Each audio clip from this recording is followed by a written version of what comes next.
Hi అందరికీ నమస్కారం అండి. ఈరోజు ఆకుకూరతోటి పుల్లగూర చేయడం ఎలాగో నేర్చుకుందాము. ఇది జ్వరం వచ్చిన వాళ్ళకి అన్నం తినాలనిపించదు, అప్పుడు ఈ ఆకుకూరతోటి పుల్లగూర తింటే కడుపు నిండా తింటారండి. ఫస్ట్ స్టవ్ వెలిగించుకున్నామండి. నూనె ఏం అవసరం లేదండి.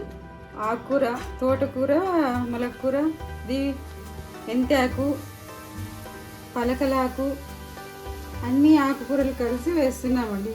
ఇది చాలా మంచిది, కంటికి కానీ అన్నిటికీ మంచిదండి.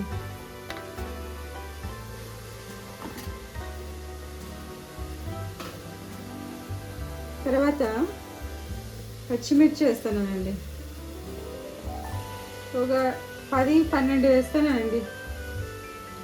అందులో టమోటాలు 7-8 వేస్తానండి.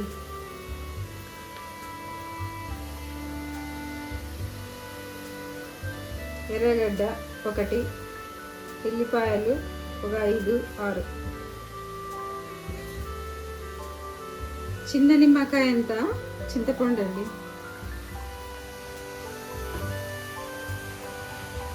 అందులో కొంచెం కొత్తిమీర,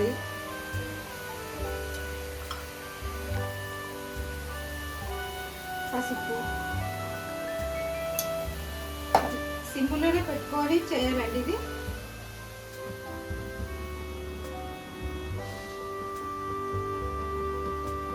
ఉప్పు, తగినంత ఉప్పు.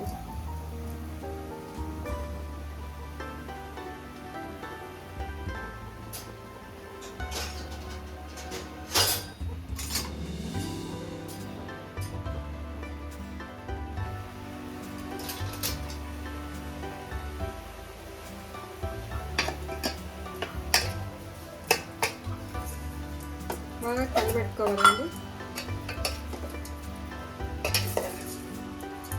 నీళ్ళు అవసరం లేదండి, ఇందులోనే నీళ్ళు ఉంటాయి. సిమ్లో పెట్టుకొని మనం చేసుకోవాలి.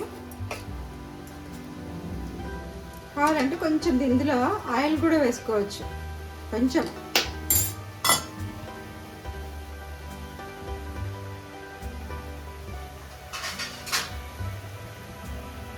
మనం ప్లేట్ పెట్టేసి సిమ్లోనే ఉడికించుకోవాలండి.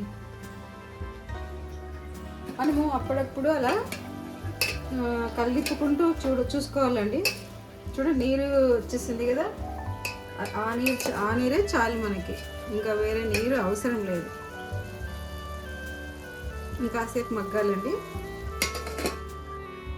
చూస్తామండి ఉడికిందా లేదా అని. అయిపోయి వచ్చిందండి, దగ్గరకు వచ్చింది.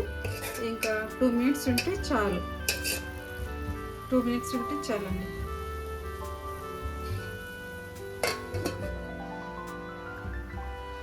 చూస్తామండి,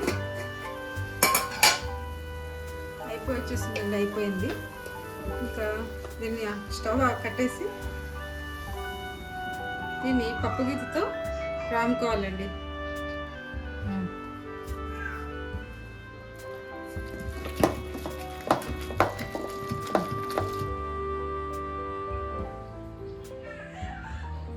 అదండి, అయిపోయింది, రామేసాను. ఇప్పుడు దీనికి పోపు పెట్టుకున్నామండి.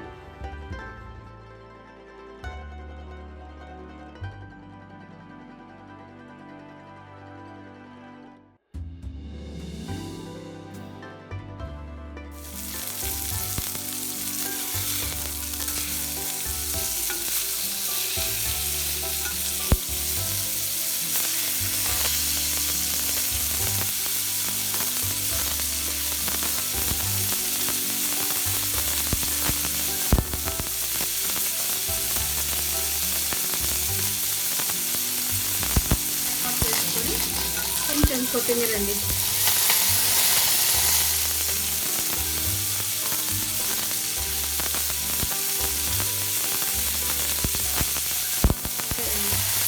ఈ పులిహోరని ఇందులో వేసుకోవాలి.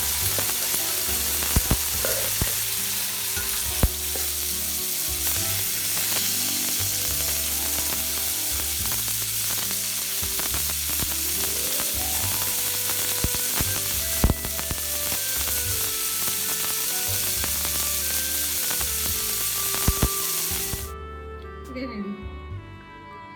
ఇది తింటే ఉంటుంది నా సామి రంగా.